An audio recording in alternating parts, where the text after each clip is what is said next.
আজকের ভিডিওটা একদমই অন্যরকম হতে চলেছে, সবাই একটুখানি দেখতে থাকো। তো জানো তো আমার কাছে সম্পর্কের মানেটা নিজের বা পরের বলে কিছুই নেই। আমার কাছে সম্পর্ক হচ্ছে যে আমাকে আপন করে নেবে তাকে আমি আপন করে নিতে পারি। একদম মিষ্টির মতন সম্পর্ক, মিষ্টি মধুর একটা সম্পর্ক। তুমি আমাকে আপন করে নিলে সে যত দূরের সম্পর্কই হোক আমার কাছে খুব কাছের হয়ে যায়, খুব আপন হয়ে যায়। তো কেন বলছি কথাটা তোমরা পুরো ভিডিওটা দেখলে আশা করি জানতে পারবে। তো আজকে চলে গেছিলাম আমার শাশুড়ি মায়ের চোখ অপারেশন করতে, মা সারদা সেবাশ্রম ওখানে। তো ওখানে গিয়ে খাওয়া দাওয়া করলাম, টিফিন করলাম। তারপরে দেখো ওদের এখানে একটা দোকান আছে, এই দোকানে বিভিন্ন রকমের বই পাওয়া যায়, সবই রামকৃষ্ণদেব, মা সারদা সমস্ত বই। তারপরে ফটো, আমার এখান থেকে একটা স্বামীজির ফটো খুবই পছন্দ হয়েছিল, কিন্তু দামটা একটু বেশি হয়ে যাচ্ছিলো বলে আমার কাছে টাকা ছিল না, তাই আমি নিতে পারিনি। তবে ইচ্ছা আছে আবার যেদিনকে যাব যদি পারি আমি নিয়ে আসবো ওটা। দেখো এখান থেকে আমি কিন্তু দুটো বই কালেক্ট করেছি। স্বামীজির বই পড়তে কার না ভালো লাগে, আমার কাছে তো রামকৃষ্ণ পরমহংসদেবের একটা বই আছেই, আমি পড়ি, আমার ভীষণ ভালো লাগে। আর স্বামীজির বই পড়লে আশা করি অনেক কিছু জানা যাবে, আর আমার ছেলেরও খুব ভালো লাগবে। আমার ছেলেকে এই বইটা আমি পড়ে পড়ে শোনাবো, যে বইটা আমি কিনেছি, দুটো বই। তো এখানে যারা হচ্ছে দুস্থ, যারা হচ্ছে মানে হাতের কাজ টাজ করে, তারা এই দোকানে এগুলোকে বিক্রি করে দিয়ে যায়, সেখান থেকে এরা এগুলো সেল করে। তো তুমি দেখবে যে বেলুড় মঠে গেলে যেমন একটা শান্তি মেলে না, বেলুড় মঠে গিয়ে তুমি বসবে চুপচাপ ধ্যান করবে, আলাদা একটা শান্তি অনুভূতি হয়। সেরকমই এইরকমই মানে রামকৃষ্ণ মিশনের যে মিশনগুলো আছে, প্রত্যেকটা মিশনে তুমি যেখানেই যাও সেখানে গেলে একটা আলাদা শান্তি অনুভব হয়।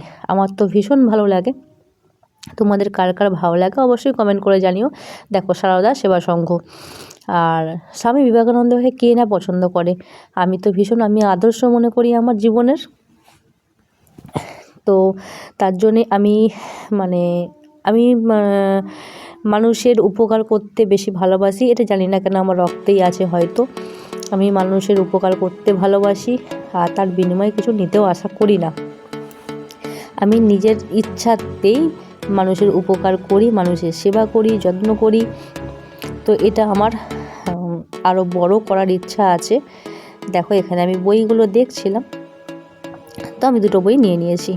তো তোমাদের কেমন লেগেছে ভিডিওটা, আর দেখো ভিডিওটা স্কিপ না করে পুরোটা দেখার চেষ্টা করো। এরকম আমার একঘেয়ে ভিডিও দিতে একদমই ভালো লাগে না। আমি যখন যেখানে যাই সেখান থেকে আমি বিভিন্ন রকম জিনিস তুলে আনার চেষ্টা করি তোমাদের সামনে, আশা করি তোমাদের ভালো লাগবে। কারণ প্রতিদিনেরই একঘেয়ে রান্না, ঘর সামলানো, ঘর সংসারের কাজ, এটা আমার জানি না পার্সোনালি কেন ভালো লাগে না। আমার ভালো লাগে একটু নতুনত্ব ছোঁয়া থাকবে, যেখানে যাচ্ছি সেখান থেকে কিছু তোমাদের জন্য তুলে নিয়ে আসবো, কিছু ইনফরমেশান দেব, এরকম ধরনের ভিডিওগুলো আমার ভীষণ ভীষণ ভালো লাগে। তো এখানে না আজকে একটা প্রোগ্রামও হচ্ছিল, বিভিন্ন স্কুল থেকে এখানে একটা প্রোগ্রাম হচ্ছে স্বামী বিবেকানন্দের জন্মবার্ষিকী বলে। তো এই 12ই জানুয়ারি স্বামী বিবেকানন্দের জন্মদিন ছিল। তো বিভিন্ন স্কুল থেকে আমাদের এখানে হাওড়া জেলার যে বড় বড় স্কুলগুলো আছে, গার্লস স্কুলগুলো, সেগুলোকে নিয়ে হলে খুব সুন্দর একটা অনুষ্ঠান হচ্ছে। আর এই অনুষ্ঠান দেখলে কে না দাঁড়িয়ে পড়বে বলো, আমার পা তো এখানেই থমকে গেল।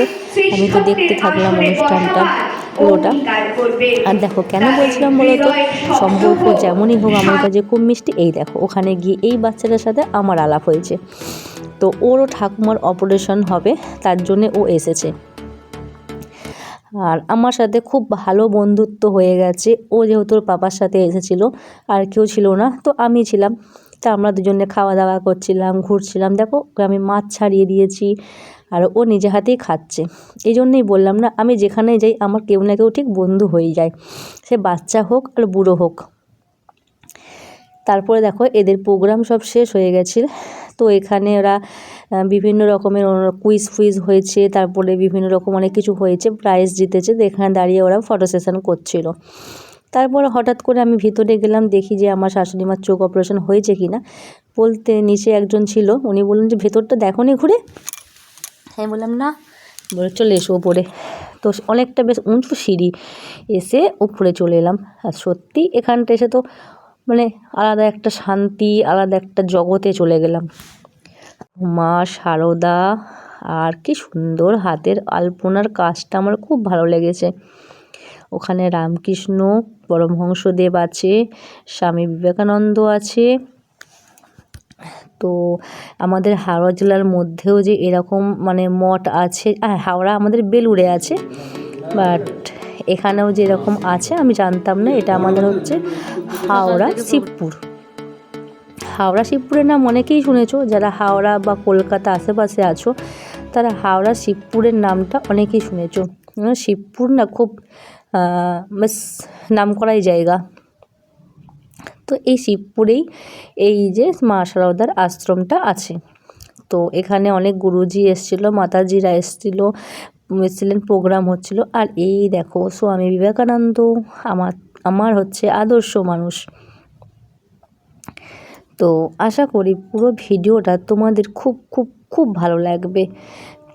তোমরা পুরো ভিডিওটা দেখে আমাকে কমেন্ট করো, অবশ্যই কমেন্ট করো কিন্তু। দেখো এই দেখো সিঁড়িটা বলছিলাম না অনেকটা উঁচু, আর ওই দেখো একটা সিঁড়ির মধ্যে চেয়ার রাখা আছে, যারা বয়স্ক মানুষ ওইটার সাহায্যে সিঁড়ি দিয়ে উপরে উঠে যায়। ওখানে বসে সুইচ টিপলে উপরে উঠে যাবে। তারপর দেখো পুচকিটাকে নিয়ে আবার আমি এসেছিলাম দেখতে। তো ওর না শিক্ষা দীক্ষা খুব ভালো, খুব সুন্দর, আমার খুব ভালো লেগেছে। প্রত্যেকটা যখনই ঢুকছে প্রণাম করে করে ঢুকছে। আবার আমি না ওর জুতোটা বেঁধে দিলাম বলে ও আমাকে প্রণামও করলো। তো যাই হোক, আমার ভিডিওটা এই পর্যন্ত। তোমাদের ভালো লাগলে অবশ্যই like, comment, share and subscribe করো। আর অবশ্যই পুচকিটাকে কেমন লেগেছে তোমরা জানিও। Bye bye.